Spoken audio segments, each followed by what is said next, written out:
Amsal 3 ayat 5 sampai ayat 6. Percayalah kepada Tuhan dengan segenap hatimu, dan janganlah bersandar kepada pengertianmu sendiri. Akuilah Dia dalam segala lakumu, maka Ia akan meluruskan jalanmu. Yesaya 40 ayat 31. Tetapi orang-orang yang menanti-nantikan Tuhan mendapat kekuatan baru. Mereka seumpama Raja Wali yang naik terbang dengan kekuatan sayapnya. Mereka berlari dan tidak menjadi lesu. Mereka berjalan dan tidak menjadi lelah. Yesaya 41 ayat 10. Janganlah takut, sebab aku menyertai engkau. Janganlah bimbang, sebab aku ini Allahmu. Aku akan meneguhkan, bahkan akan menolong engkau. Aku akan memegang engkau dengan tangan kananku yang membawa kemenangan. Yohanes 3 ayat 16. Karena begitu besar kasih Allah akan dunia ini, sehingga Ia telah mengaruniakan anaknya yang tunggal, supaya setiap orang yang percaya kepadanya tidak binasa, melainkan beroleh hidup yang kekal. Filipi bab 4 ayat 6. Janganlah hendaknya kamu khawatir tentang apapun juga, tetapi nyatakanlah dalam segala hal keinginanmu kepada Allah dalam doa dan permohonan dengan ucapan syukur. 2 Timotius bab 1 ayat 7. Sebab Allah memberikan kepada kita bukan roh ketakutan, melainkan roh yang membangkitkan kekuatan, kasih, dan ketertiban. Ibrani bab 11 ayat 1. Iman adalah dasar dari segala sesuatu yang kita harapkan dan bukti dari segala sesuatu yang tidak kita lihat. Percayalah kepada Tuhan dengan segenap hatimu, dan janganlah bersandar kepada pengertianmu sendiri.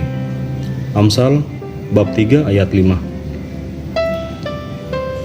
Baik, jadi kalau kita ingin sukses di hadapan manusia, terlebih lagi di mata Tuhan, tidak ada jalan lain selain harus percaya kepada Tuhan dengan segenap hati di segala keadaan. Banyak dari kita yang tidak lagi percaya kepada Tuhan, tapi lebih bersandar pada kekuatan dan kepintaran diri sendiri.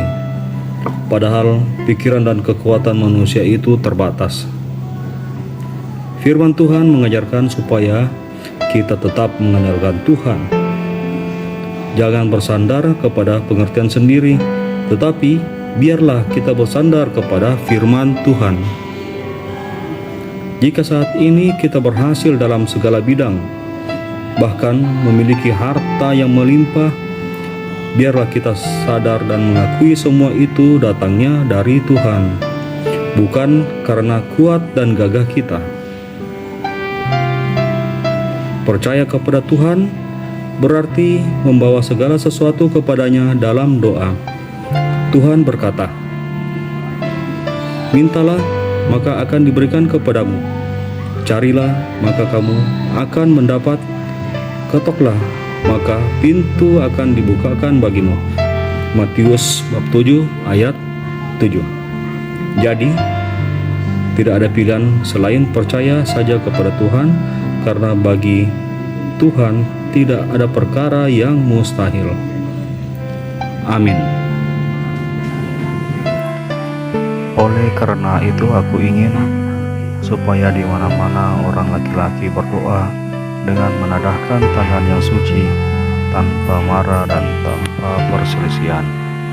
1 Timotius bab 2 ayat 8.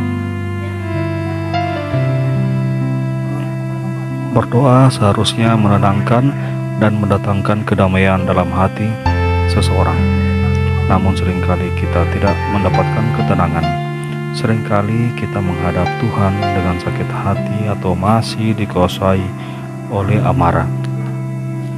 Hal ini sama seperti ketika kita datang kepada teman karib kita dengan rasa frustasi dan amarah yang meledak-ledak. Kita menumpahkan segalanya kepada sahabat kita.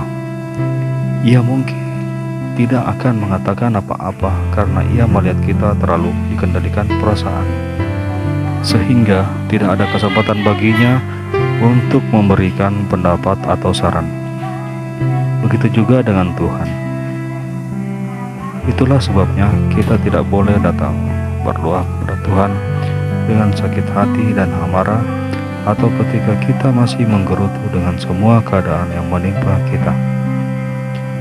Bila kita berdoa dengan rasa kesal, tidak ada ruang bagi Tuhan untuk memberikan nasihat dan menenteramkan hati kita.